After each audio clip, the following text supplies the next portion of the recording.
देश के सबसे लोकप्रिय शो दृश्यम में आपका स्वागत है। रामायण के साक्ष्यों के नाम पर हम राम सेतु और दंडकारण्य जंगल को ही जानते हैं, लेकिन देश में और एक जंगल है जहां महर्षि विश्वामित्र के कहने पर श्री राम ने कई राक्षसों का वध किया था। उनमें से एक ताड़का राक्षसी भी थी। दावा किया गया कि उस जंगल में वनवास के पहले की कई निशानियां हैं जिनकी तस्वीरें दुनिया के सामने नहीं आई हैं।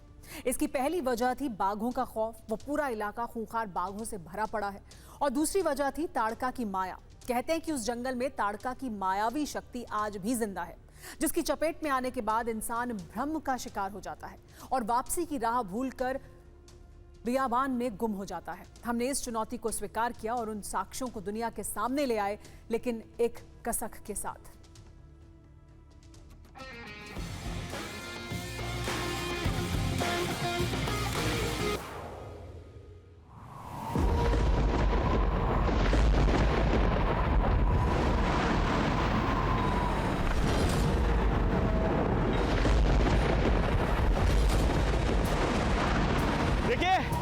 एकाएक मौसम बिल्कुल खराब हो गया है। इस पहाड़ से हमें जल्दी नीचे उतरना होगा। यहाँ खड़े हो पाना बहुत मुश्किल है, बहुत तेज हवा है।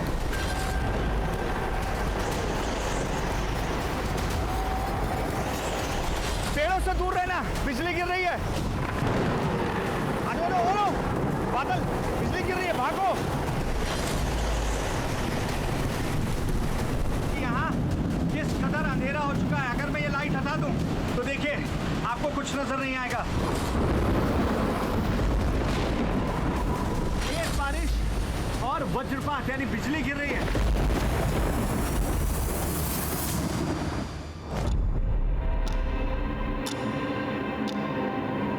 बवंडर थमा तो मीलों फैला जंगल सामने था। यहां जो होता है वो दिखता नहीं, जो दिखता है वो होता नहीं, और जो होते हुए दिखता है वो समझ में नहीं आता। ये है दुनिया का सबसे खतरनाक, सबसे मायावी और सबसे अबूझ अरण्य। नाम है ताड़ोबा।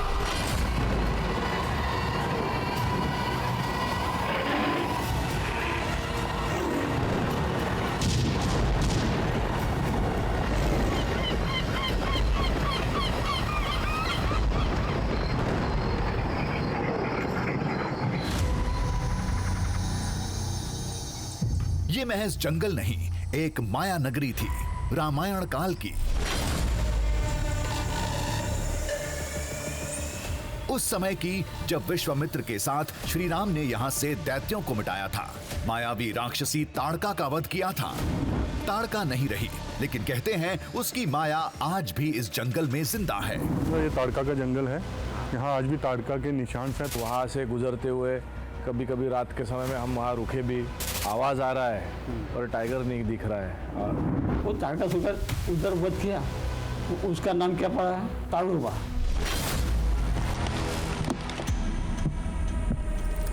त्रेता युग के इस अरण्य के दृश्य आज भी इंसानों के साथ विज्ञान को उलझाते हैं।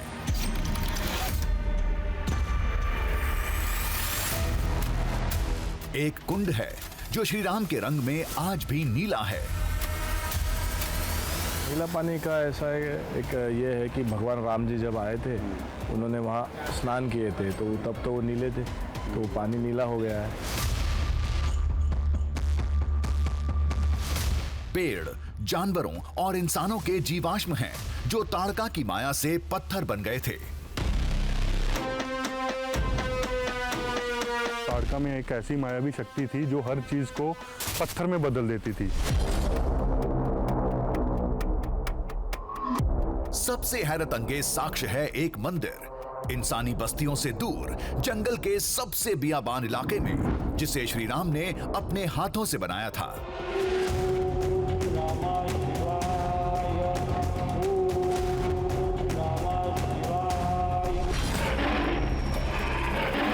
जहां श्री राम का दर्शन करने जंगल के खूंखार बाघ आज भी हाजिरी लगाने आते हैं, उसी चबूतरे पर जहां भगवान राम उनके साथ खेला करते थे।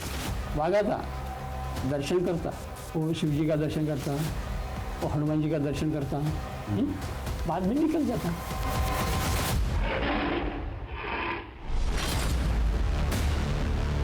रामायण के इन अनदेखे साक्ष्यों तक पहुंचना था, उसके लिए जंगल की माया से लड़ना था, इसके भ्रम जाल से भिड़ना था। ये रास्ता आपको खुद बनाकर जाना पड़ रहा है।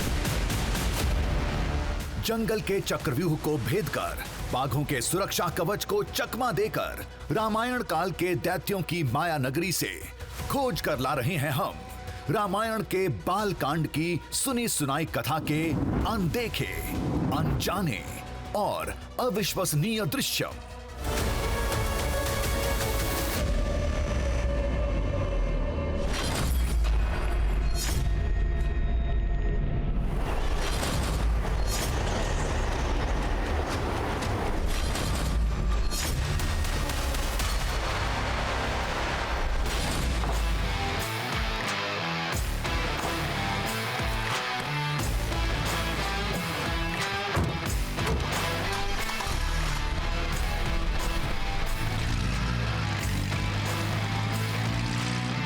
इस हैरत अंगेज कहानी की शुरुआत बेहद रोमांचक अंदाज में हुई थी।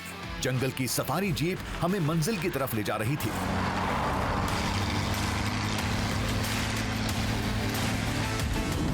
हम महाराष्ट्र में चंद्रपुर जिले के ताडोबा जंगल में थे।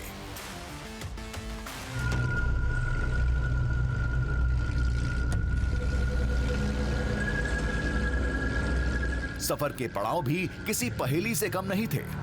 सबसे पहले सामना हुआ जंगल के राजा बाघ के खौफ से, जो यहां चप्पे चप्पे पर फैले थे।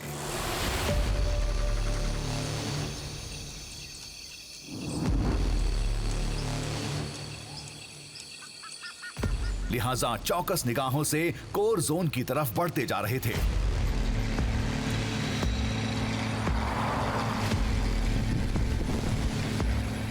देखिए, अब हम आगे बढ़ रहे हैं क्योंकि ये वो रास्ता है जहां आप पैदल नहीं जा सकते हैं। इस वजह से हमें इस जिप्सी के सहारे आगे बढ़ना पड़ रहा है और ये वही रास्ता है जिस पर लोग सफारी के लिए भी निकलते हैं। अब देखिए कि ये कितना घना जंगल है और यहाँ पर बाघों की आवाजाही आपको अमूमन कभी भी देखने को मिल सकती है। आसपास जो बांस है उनका पूरा घना जंगल नज़र आता है और ये बिल्कुल मुफीद आप कह सकते हैं कि जगह होती है किसी बाघ के बैठने के लिए, जंगली जानवरों के छिपने के लिए। फिलहाल आगे बढ़ रहे हैं।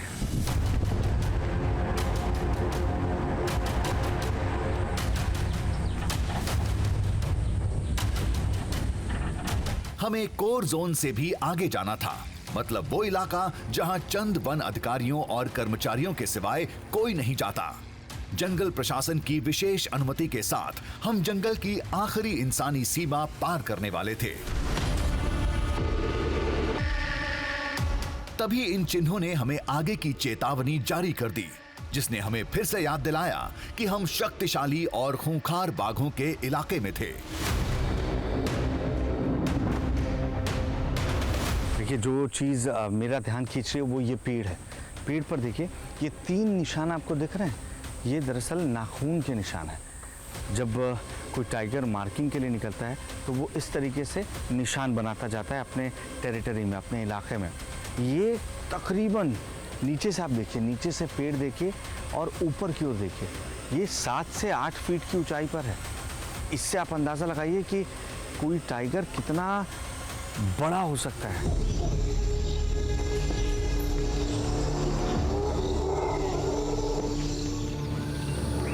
अगर ये इलाका इतना ही खतरनाक था तो हम यहाँ किसकी तलाश में थे?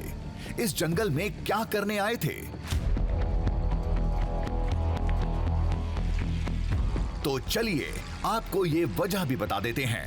इसकी वजह थी वाल्मीकि रामायण की एक कथा।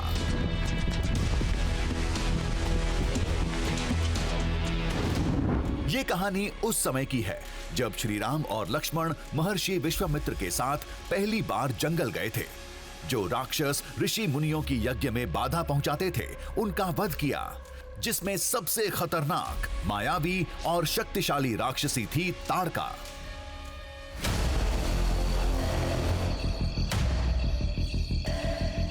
दावे के मुताबिक यही वो जंगल है जहां ताड़का का वध हुआ था।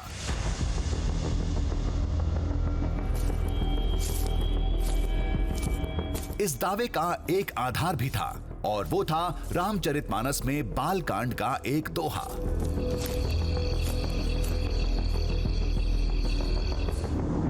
चले जात मुनि दीन ही दिखाई, सुनी ताड़का क्रोध करिधाई, एक ही बान प्राण हरि लीन्हा, दीन जानिते ही निज पद दीन्हा, जिसमें मायावी ताड़का वध का विस्तार से वर्णन किया गया है, जिसके मुताबिक श्री राम ने केवल एक ही बाण से उसके प्राण हर लिए थे।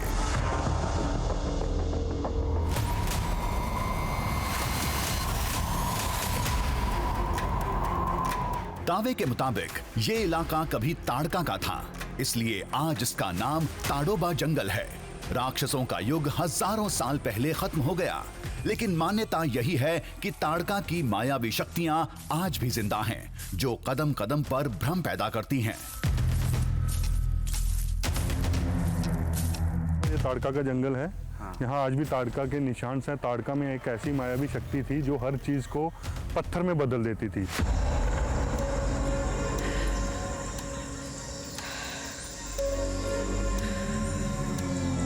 वहाँ से गुजरते हुए कभी कभी रात के समय में हम वहाँ रुके भी, तो उसमें वो भी दिखा है कि आवाज़ आ रहा है और टाइगर नहीं दिख रहा है, और हाँफने का आवाज़ आ रहा है।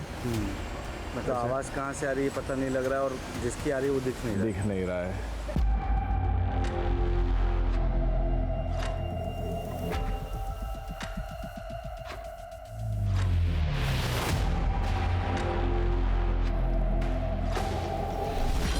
मान्यताओं के मुताबिक हम कोर जोन से आगे उस इलाके में थे जो पौराणिक काल में ताड़का की जमीन मानी जाती थी।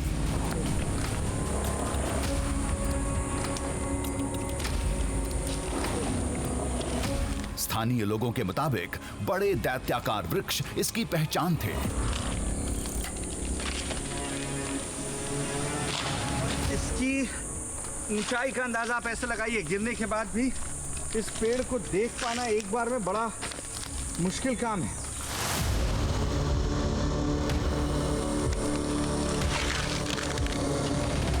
लेकिन हमारे आने की वजह ये पेड़ नहीं, राम के कुछ अनदेखे साक्ष्य थे।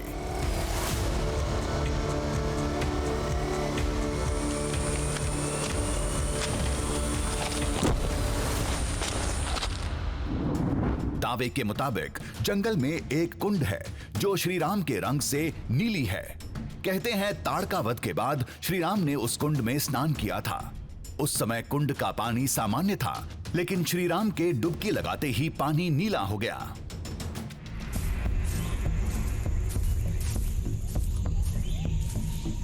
नीला पानी का ऐसा एक ये है कि भगवान राम जी जब आए थे, उन्होंने वहाँ स्नान किए थे, तो तब तो वो नीले थे, तो पानी नीला हो गया है।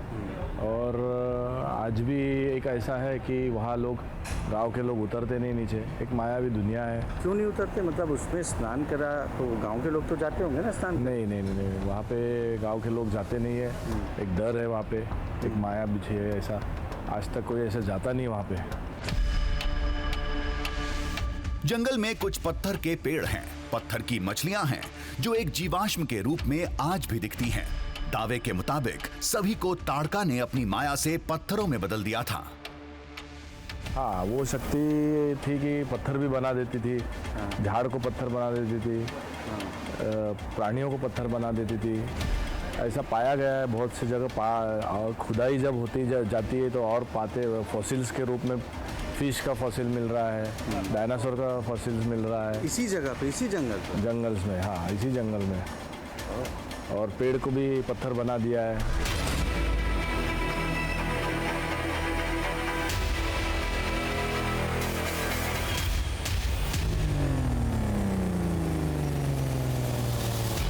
ये दोनों तो सफर के पड़ाव थे। मंजिल थी जंगल के आखिरी छोर पर एक था। जंगल के बीच में एक पौराणिक मंदिर है जहां भगवान श्री राम ने शिवलिंग स्थापित किया था। वहीं एक चबूतरे पर बाघों के साथ खेलते थे। ताड़का वध के बाद श्री राम ने कुछ दिन उसी मंदिर में गुजारे थे।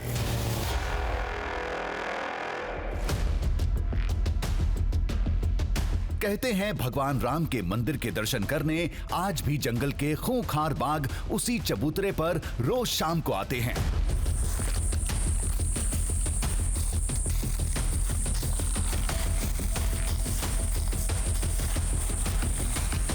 दादा इधर बोलते हैं बाघों का मेला लगता है। हाँ जी, मैं गोविंद मेला लगता है।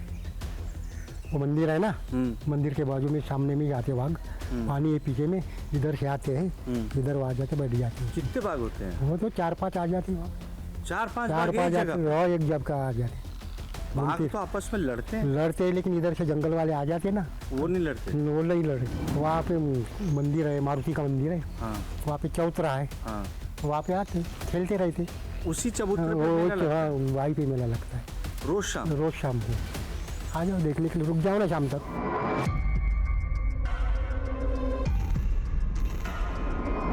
हमें जल्द से जल्द सभी पड़ावों को पार करके उस मंदिर तक पहुंचना था, लेकिन राह में सबसे बड़ा रोड़ा था जंगल का ब्रह्मजाल, जिसे लोग ताड़का की माया शक्ति से जोड़ते हैं, जिसमें फंसने वाला वापसी की राह भूल जाता है।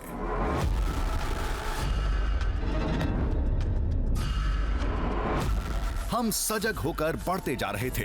हमारा पहला पड़ाव था वो नीला कुंड।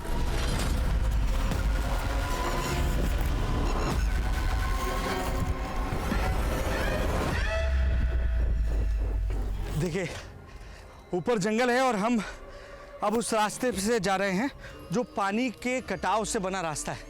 पानी की धार कितनी तेज है इसका अंदाज़ा आप लगा सकते हैं कि यहाँ बड़े बड़े पेड़ धाराशायी हो गए हैं। फिलहाल गर्मी की वजह से यहाँ पानी नहीं है, लेकिन हो सकता है कि हमें ये उस जगह तक ले जाए जहाँ पर पूरे नीले पानी का स्रोत है, जिससे लेकर लोग कहते हैं कि ये श्री राम के रंग सी नज़र आने वाली एक नदी है, उसका हिस्सा है। कितने दूर चलना है हमें नहीं मालूम, लेकिन फिलहाल ये पता है कि अभी सिर्फ चलते जाना है।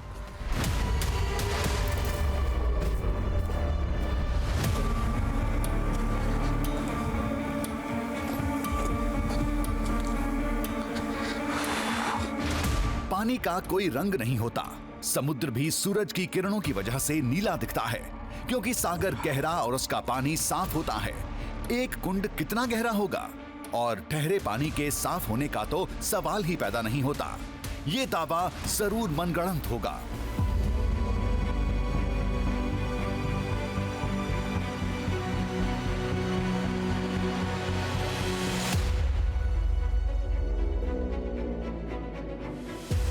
एक मोड़ पार करते ही हमें उस कुंड का नजारा दिखा।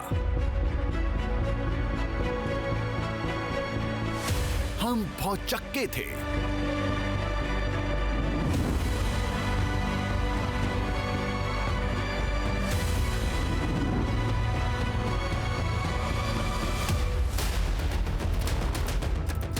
सामने एक विशाल जल स्रोत था, एकदम नीला, मानो किसी ने सफेद पानी में नीला रंग घोल दिया।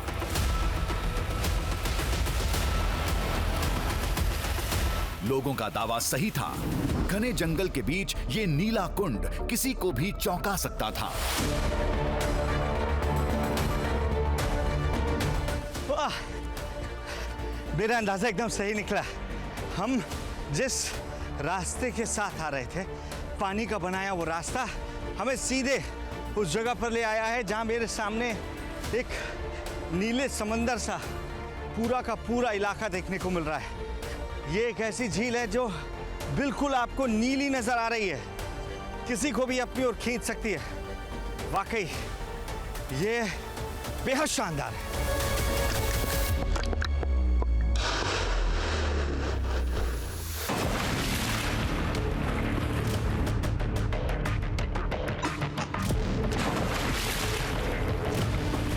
दावे के मुताबिक ताड़का वध करके श्री राम ने यहाँ स्नान किया था, तभी से इसका पानी नीला हो गया। तो कोई कहता है ये ताड़का के जंगल की माया है।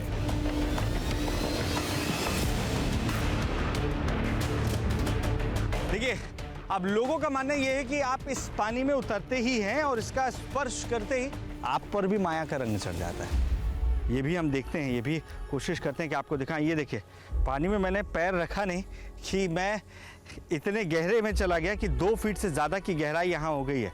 आप समझ सकते हैं कि ये पूरा का पूरा हिस्सा पानी का कितना गहरा होगा, और ये दिखाता है कि यहाँ लोग नहीं आते हैं। मैं अगर यहाँ खड़ा बरसूँ तो धीरे धीरे ज़मीन अंदर धंसती जा रही है। हालांकि इसके रंग की जो बात है, ये देखिए, मैं इसे जब हाथ में ले रहा हूँ तो ये पानी बिल्कुल किसी दूसरे जगह के पानी की तरह नज़र आ रहा है। यानी ना तो इसमें कोई रंग आपको दिखेगा, ना कुछ अलग चीज़ आपको नज़र आएगी। बिल्कुल क्रिस्टल क्लियर पानी आपको नज़र आ रहा है।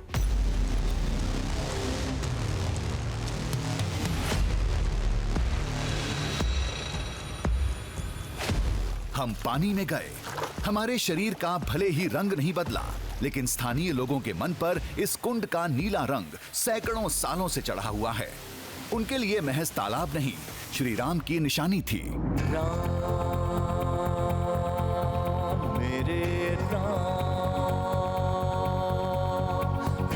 जैसे कि भगवान राम का वो धाम जहां रोज शाम उनके दर्शन करने बाघ आते हैं।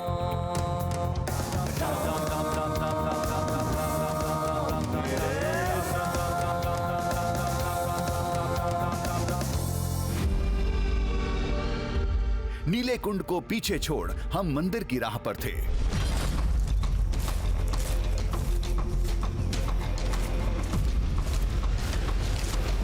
इससे आगे अब एक चुनौती थी। जंगल बहुत घना था और हमें रास्ता नहीं पता था। मंदिर के लिए किस दिशा में जाना होगा, यह पता करने के लिए किसी ऊंचे स्थान की तलाश थी।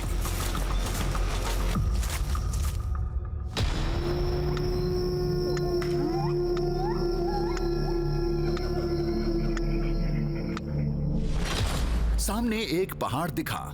यह हमारे लिए मुफीद था। अगर हम इस पर चढ़ जाते हैं तो पूरे जंगल को एक नजर से देख सकते थे।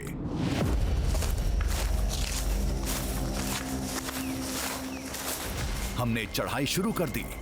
कुछ देर की चढ़ाई के बाद हम चोटी के ठीक नीचे थे।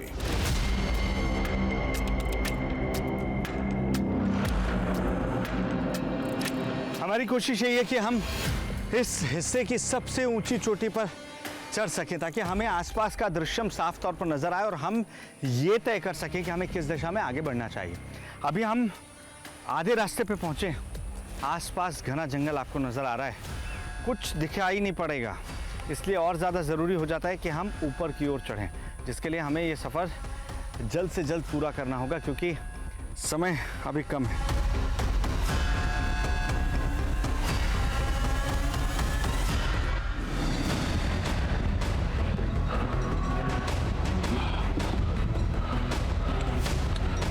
ये थकाऊ काम था, लेकिन जरूरी था।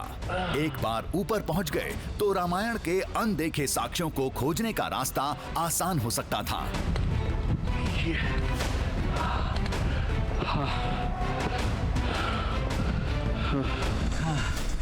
ये रास्ता आपको खुद बनाकर जाना पड़ रहा है और ये बहुत मुश्किल है, क्योंकि मुझे नहीं मालूम है कि आगे कौन सी चुनौती मेरा इंतजार कर रही है।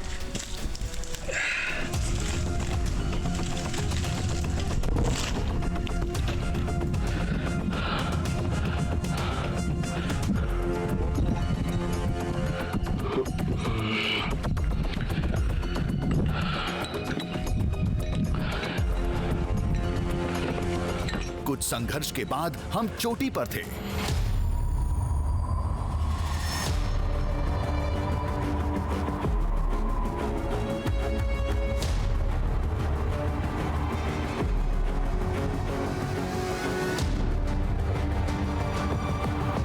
शिखर पर आने का फायदा अब दिख रहा था। जंगल का हर कोना हमारी नजरों के सामने था।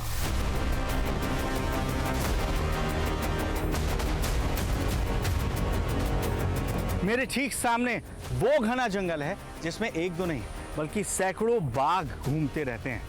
इसे लोग आज ताडोबा का नेशनल पार्क कहते हैं, लेकिन स्थानीय लोग इसे रामायण की माया नगरी, इसे ताड़का की माया नगरी कहते हैं। अब यहाँ पहुँचने के बाद हम ये कोशिश करेंगे कि हम उन लोकेशंस को पॉइंट आउट कर सकें, उन जगहों को निर्धारित कर सकें जहाँ हमें जाना है।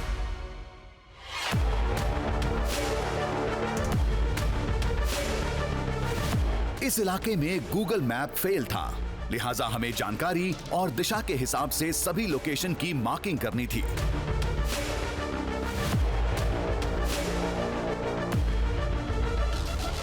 कुछ देर की माथापच्ची के बाद हमारा अपना नक्शा तैयार था। रामदेगी मंदिर इधर है, देखिए हम यहाँ खड़े हैं, रामदेगी मंदिर इधर है, यानी मुझे इस साइड पूरब की दिशा में चलना होगा और कुछ ही दूरी पर दूसरा स्थान है, यानी वो स्थान जहाँ पर पत्थर बनाने की कहानी है, पत्थर बना दिया गया था माया के द्वारा, वो देखने को मिलती है।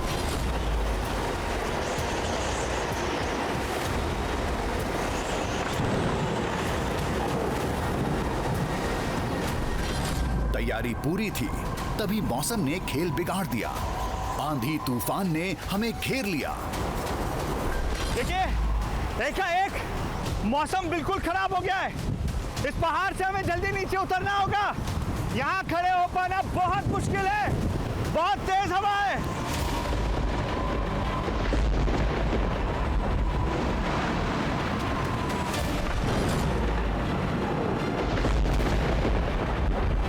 पेड़ों से दूर रहना, बिजली गिर रही है। ओलो बादल, बिजली गिर रही है, भागो।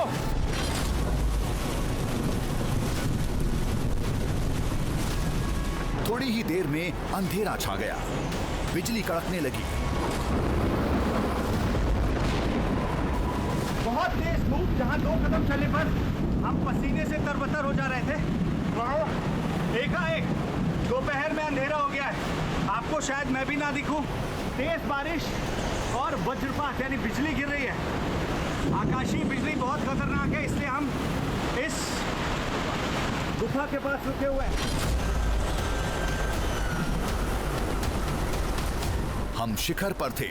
शिखर की बुलंदी आसमानी बिजली को ललचाती है। इस चट्टान से हम खुद को सुरक्षित करने की कोशिश कर रहे हैं। इतना अंधेरा है कि मुझे यहाँ लाइट जलानी पड़ रही है ताकि मैं आपको साफ साफ नजर आ सकूं और आप अंदाजा लगा सके कि यहाँ किस कदर अंधेरा हो चुका है। अगर मैं ये लाइट हटा दूं तो देखिए आपको कुछ नजर नहीं आएगा, और ये दिन के वक्त है। आप देखिए अभी दोपहर को 2 बज रहे हैं, तब ये स्थिति आपको देखने को मिल रही है। ओह, बहुत बुरा फंस गए।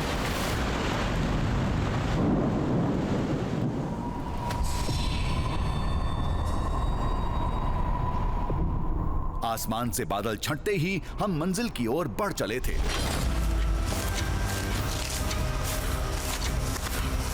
हम फिर से त्रेता काल की माया नगरी में थे। अगला पड़ाव पत्थर के पेड़ थे। बताया जाता है कि ताड़का ने उन्हें मायावी शक्ति से बदल दिया था।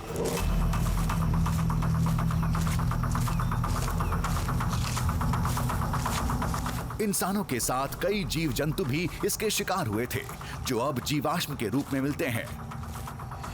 इन जंगलों की कहानी जुड़ती है श्री राम के वनवास जाने के पहले की, और दंडकारण्य वो जंगल है जहाँ श्री राम की कहानियाँ वनवास के बाद की जुड़ती हैं। अब आज की भौगोलिक स्थिति की बात करें, हम जिस स्थान पर खड़े हैं इससे कुछ दूरी से दंडकारण्य के जंगल शुरू हो जाते हैं। बहरहाल यहाँ पर वो जगह खोज रहे हैं जहाँ पर लोगों का मानना है कि ताड़का लोगों को पत्थरों में तब्दील कर देती थी, और जिसके साक्ष्य आज भी मौजूद हैं। ज़्यादा वक्त नहीं दे सकते हम इसे। हम लोगों की बताई दिशा में आगे बढ़ते जा रहे थे, तभी एक अजीब सी चीज दिखी।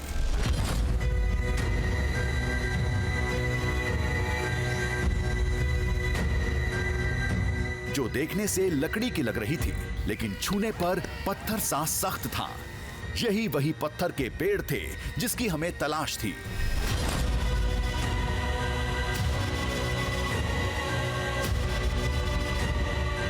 दूर से ये ऐसा लगा कि कोई चट्टान रखी हुई है, लेकिन पास आकर देख रहे हैं तब समझ में आ रहा है कि ये चट्टान नहीं है। दरअसल ऐसा लग रहा है कि किसी ने पेड़ को गिराने के बाद बारी बारी कुछ हिस्सों में काट दिया है, वहाँ से लेकर एक एक हिस्से पे वार किया और ये पेड़ कटा हुआ है। और गौर करने वाली बात यह है कि ये लकड़ी नहीं है, ये पूरी तरीके से पत्थर में तब्दील हो चुके हैं, यानी ये जीवाश्म है।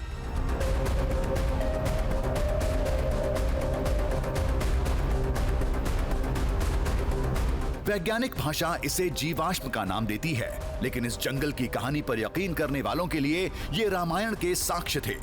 वो पेड़ जिन्हें ताड़का ने चट्टान में तब्दील कर दिया था। 2014 में हमारा गांव का आदमी उधर खोदने के लिए जाता था, प्लांटेशन करके फॉरेस्ट लोगों को कर रहा था। वो खोदते समय अपने आदमी को मिले थे, वो पत्थर मिले थे और वो वन परिक्षेत्र अधिकारियों को बताया था और हमारा मानना था वो भगवान का स्वरूप था।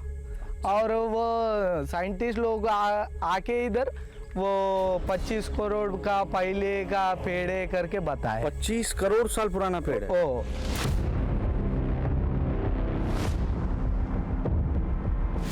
पास में एक और पत्थर का पेड़ था, काफी बड़ा।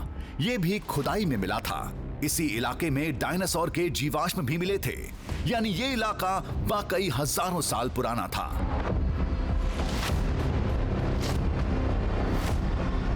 लोगों के दावे को आप साइड भी रख दीजिए, तब भी आप पहुंचने के बाद आप बिल्कुल अचंभित हो जाएंगे। वजह है इस पेड़ के फॉसिल को देखिए। लोगों के लिए ये एक पत्थर है, लेकिन आप जब गौर से देखेंगे तो ऐसा लग रहा है कि जैसे एक पेड़ जो सैकड़ों वर्ष पहले, हजारों लाखों साल पहले, करोड़ों साल पहले यहाँ पर गिरा, वो पूरी तरीके से इंटैक्ट है। मतलब उसको कोई ज़्यादा क्षति नहीं पहुँची है, बस वो फॉसिल में तब्दील हो चुका है, जीवाश्म में तब्दील हो चुका है। और इससे आप अंदाज़ा लगा सकते हैं कितना बड़ा रहा होगा।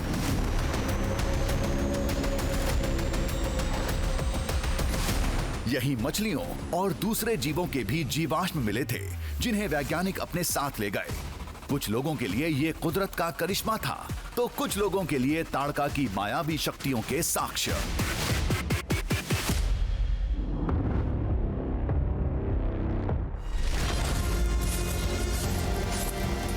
ताड़का का वध करके श्री राम ने कुंड में डुबकी लगाई थी, फिर जंगल में शिवलिंग बनाकर धर्म की स्थापना की, फिर वहीं एक चबूतरा बनाकर लक्ष्मण के साथ कुछ दिन गुजारे।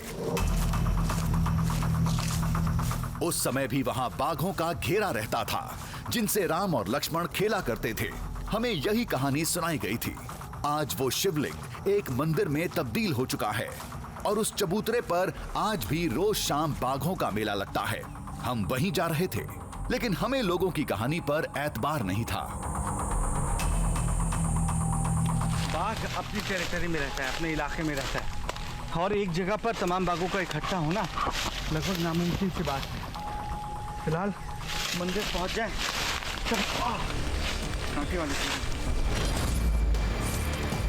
इसका तो एक ही मतलब हुआ, मंदिर परिसर में कदम रखते ही बाघ सरहद की आपसी दुश्मनी भूल जाते हैं।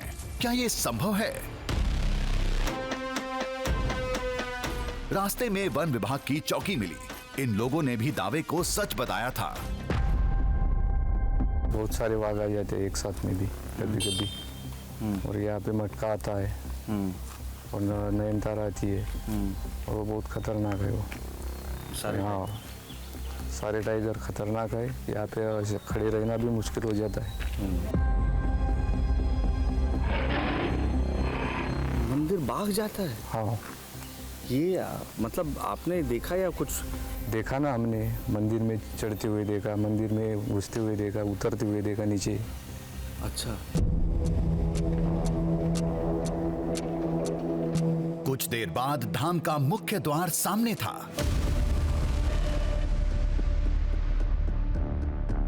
कहते हैं ताड़का का वध करके श्री राम कुछ दिन यहाँ रुके थे। मंदिर बाद में बना।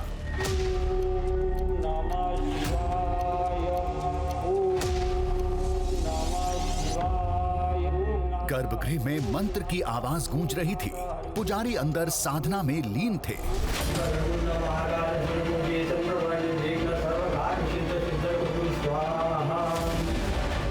सामने ही वो शिवलिंग था। दावे के मुताबिक जिसे श्री राम ने अपने हाथों से स्थापित किया था। कल्याणकारी दीप मंत्र शुभकरिति कल्याण आरोग्य सुख संपदा बुद्धि विनाश बुद्धिर्ना नमस्तुते गुरुवे ब्रह्मा गुरुवे शांत ब्रह्मा तस्मै श्री गुरवे नमः। पुजारी के बाहर आते ही हम जानकारी हासिल करने में जुट गए। हर सवाल का जवाब पूछा। फिर पुजारी ने पूरे आत्मविश्वास से बताया, यहाँ रोज शाम को बाघ आते हैं। भाई आप इधर बैठे है ना, बैठिए। इधर बैठता हूँ, आप इससे ही बैठ जाइए, मैं इससे। बाघ आता, लेकिन वो जंगल वाला ही आता। वो आता तो किसी को मालूम भी नहीं पड़ता। बाघ आता, दर्शन करता, वो शिव जी का दर्शन करता, वो हनुमान जी का दर्शन करता, बाद में निकल जाता। रोज होता है कि? हाँ। 2500 साल पहले ये मंदिर पहली बार देखा गया था। तत्कालीन भील राजा ने पहला निर्माण कराया। ये मंदिर जंगल के घने इलाके में था। बाघों के खौफ की यहाँ कोई सरहद नहीं होती, लेकिन हमें राम चबूतरे का वो रोमांचक मंजर अपनी आंखों से देखना था। अब ये मंदिर यहाँ पर मौजूद है, जैसा लोगों ने हमें बताया था। इसका मतलब क्या वो चबूतरा भी यहाँ आसपास मौजूद है, जिसे लेकर लोग बताते हैं कि वहाँ पर बाघों का मेला लगता है, जहाँ टेरिटरी के लिए या अपने इलाके के लिए लड़ने वाले बाघ बिना लड़े हुए एकत्रित होते हैं। ऐसा कैसे पॉसिबल है? आइए खैर पहले वो चबूतरा खोजते हैं।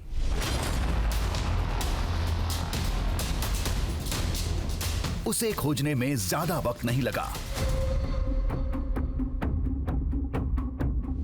मंदिर के ठीक पीछे था एकदम सामान्य महाबली बजरंग बली की एक प्रतिमा रखी थी। कहते हैं शाम के वक्त इसी जगह बाघों का मेला लगता है।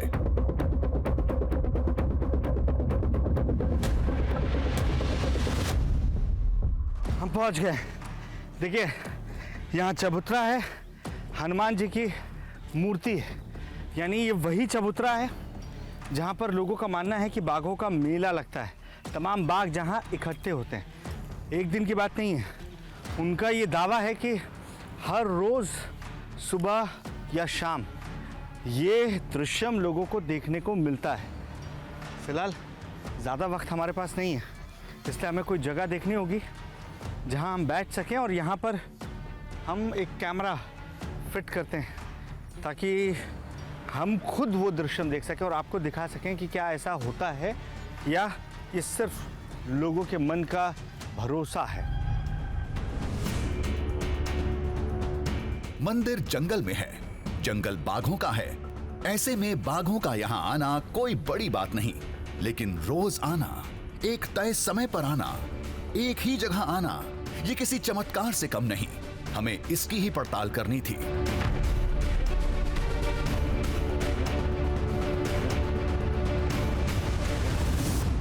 एक कैमरा यहाँ लगाना, एक कैमरा इधर लगाना, ताकि सन के साथ हमें वो तस्वीरें देखने को मिले।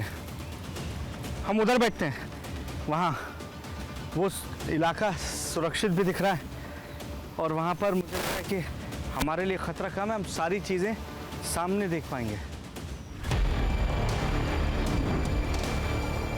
शाम होने वाली थी।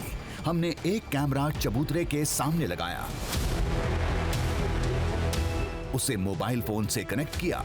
अब दूर बैठकर आराम से रिकॉर्डिंग करने के साथ इस चबूतरे पर निगाह रख सकते थे। इस जगह पर ठीक रहेगा, है ना? हमने इस कैमरे को अब कनेक्ट कर लिया है।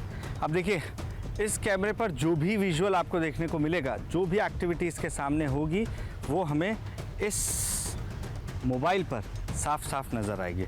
मैं आपको दिखाता हूँ। देखिए, अभी आपको मैं इस कैमरे को अगर मंदिर पे रखूँ, ये देखिए, तो यहाँ पर आपको मोबाइल पे मंदिर की तस्वीर देखने को मिलेगी। मैं आसमान की ओर ले जाऊँ, सूरज की ओर ले जाऊँ, तो यहाँ पर आपको मोबाइल पे वही सारी चीज़ें देखने को मिलेंगी।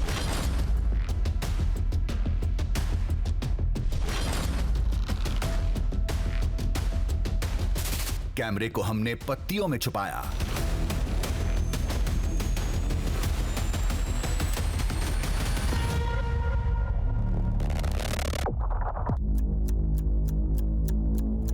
दूर एक पेड़ की ओट में बैठ गए।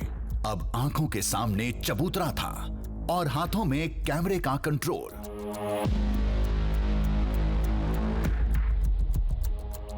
फिलहाल इस सुरक्षित जगह से हम दोनों चीज़ें देख पा रहे हैं। देखते हैं कुछ हलचल हमें नज़र आती है या नहीं।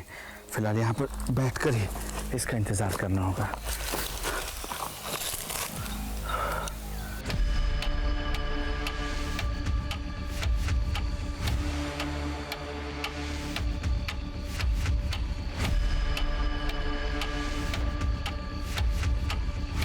अब हमें उन चमत्कारी पलों का इंतजार था जिसके मुताबिक ये चबूतरा कुछ ही देर में खूंखार बाघों से भर जाएगा।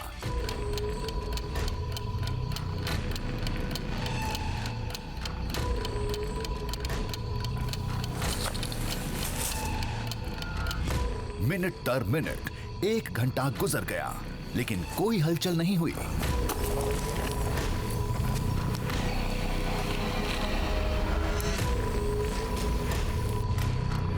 हमें बहुत टाइम हो चुका है, हमें कुछ भी अलग नहीं देखने को मिला है और कुछ देर और मैं बैठ सकता हूँ, क्योंकि उसके बाद शायद कैमरे की बैटरी भी चली जाए, हमें उसे चेंज करना पड़ेगा।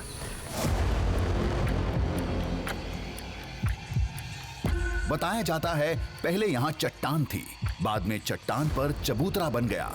श्री राम यहीं बैठते थे, इसलिए बाघ भी यहीं आते हैं।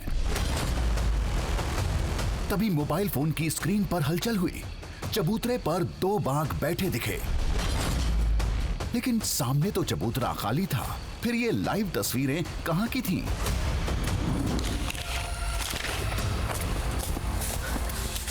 मेरे सामने तो कुछ भी नहीं है, कुछ भी नहीं है। फिर ये कहां से आया? एक नहीं 2 बाघ इसमें दिख रहे हैं।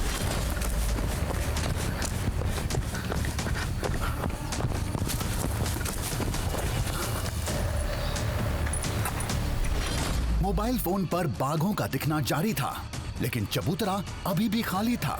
आखिर ये क्या हो रहा है?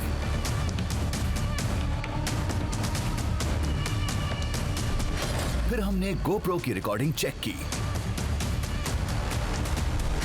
फुटेज देखकर चक्कर आ गया। इसमें भी बाघ नहीं थे, पूरी रिकॉर्डिंग में केवल खाली चबूतरा था।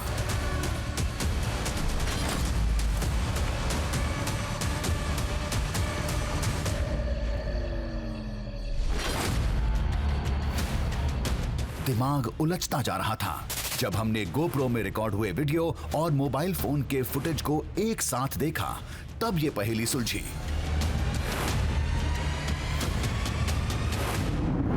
दरअसल चबूतरे पर बाघ वाला जो फुटेज मोबाइल पर दिखा था, वो वन विभाग के कर्मचारियों से मिली थी, जो कुछ देर पहले हमें जंगल में मिले थे। तो कोई फोटो वीडियो? ये कुछ महीने पहले की तस्वीरें हैं, उस समय की जब इस चबूतरे का रंग रोगन हुआ था। उसी शाम 2 बाघ यहां आए थे। वन विभाग के कर्मचारियों ने उसकी रिकॉर्डिंग कर ली थी।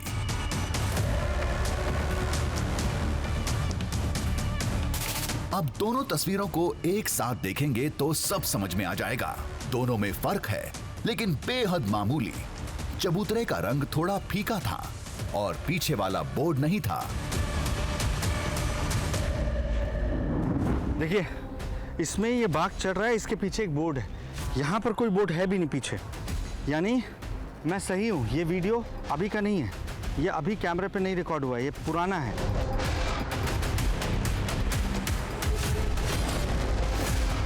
मामूली फर्क की वजह से हम भी पकड़ नहीं पाए और रिकॉर्डेड तस्वीरों को गोप्रो कैमरे का लाइव फुटेज समझ लिया था।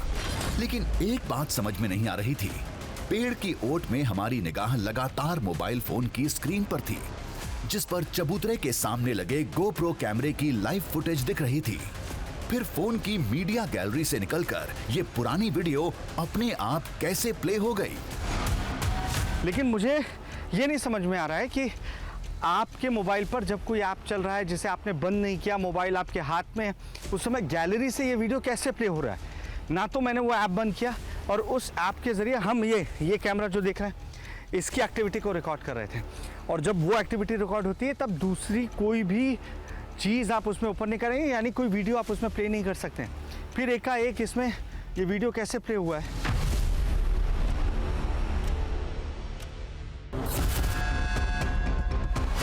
ये कैसे हुआ कुछ समझ में नहीं आ रहा था। समझने के लिए ज्यादा वक्त भी नहीं था। बाघों के आने का समय बीत चुका था। अब अंधेरा होने से पहले जंगल से बाहर निकलना होगा।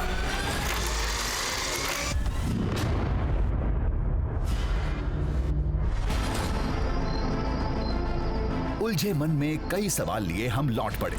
वापस उसी पॉइंट पर जाना था जहां सफारी जीप ने छोड़ा था।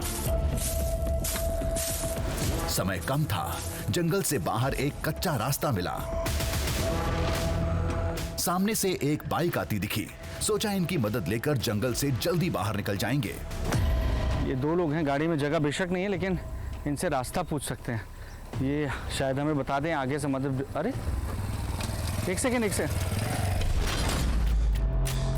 हमें तो 2 बाइक सवार दिखे थे, लेकिन ये तो एक ही था। भैया आप लोग तो 2 लोग थे क्या गाड़ी में? तो अकेला ही था। आप अकेले आ रहे हैं? हाँ। वहाँ से आपके साथ कोई बैठा था, कोई ऐसा? कोई नहीं। आप यहीं के? हाँ। एक के बाद एक मिले 2 झटकों ने हमें हैरान कर दिया। इसमें ऐसा लग रहा है कि एक से एक नहीं, इसमें 2 बाघ दिख रहे हैं, एक के पीछे एक। अरे ये कहाँ से प्ले हुआ है? भैया आप लोग तो 2 लोग थे क्या गाड़ी में? तो अकेला ही था। लेकिन हमने किसी को कुछ नहीं बताया, कुछ नहीं पूछा। इधर उधर की बात करके समय काटते रहे। मटकासुर एक ऐसा बाघ है। पहुँच गए क्या हम? हाँ भैया पहुँच गए। यहाँ से जाना है आपको। अच्छा ये रास्ता गांव को ये जाता है? रास्ता गाँव को जाता है। बाइक वाले ने हमें एक गांव के पास उतारा। सफारी जीप का ड्राइवर इसी गांव में था। यह हमने पहले से ही तय कर रखा था। फिर जीप पर सवार होकर लौट गए। अंत में केवल शुरू में कही गई लोगों की बातें याद आ रही थी। तो ये ताड़का का जंगल है। यहाँ आज भी ताड़का के निशान हैं। ताड़का में एक ऐसी मायावी शक्ति थी। उस पानी में अगर कोई जाता है तो उससे वो नीला रंग चढ़ जाता है और वो माया शक्ति है। तो आवाज़ कहाँ से आ रही है पता नहीं लग रहा है, और जिसकी आ रही है वो दिख नहीं रहा है।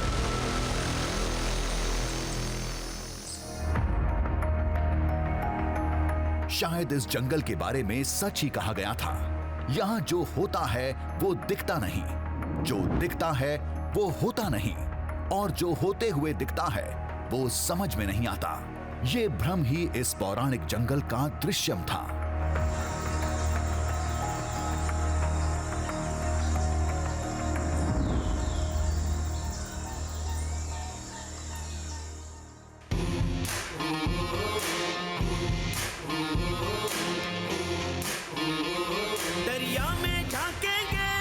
पर्वत को नापेंगे, बांधेंगे धरती को अंबर की डोरों से, सूरज के चेहरे से पर्दा हटाना है, तूफान आंधी को भी अब चीर के जाना है, कुदरत की मुट्ठी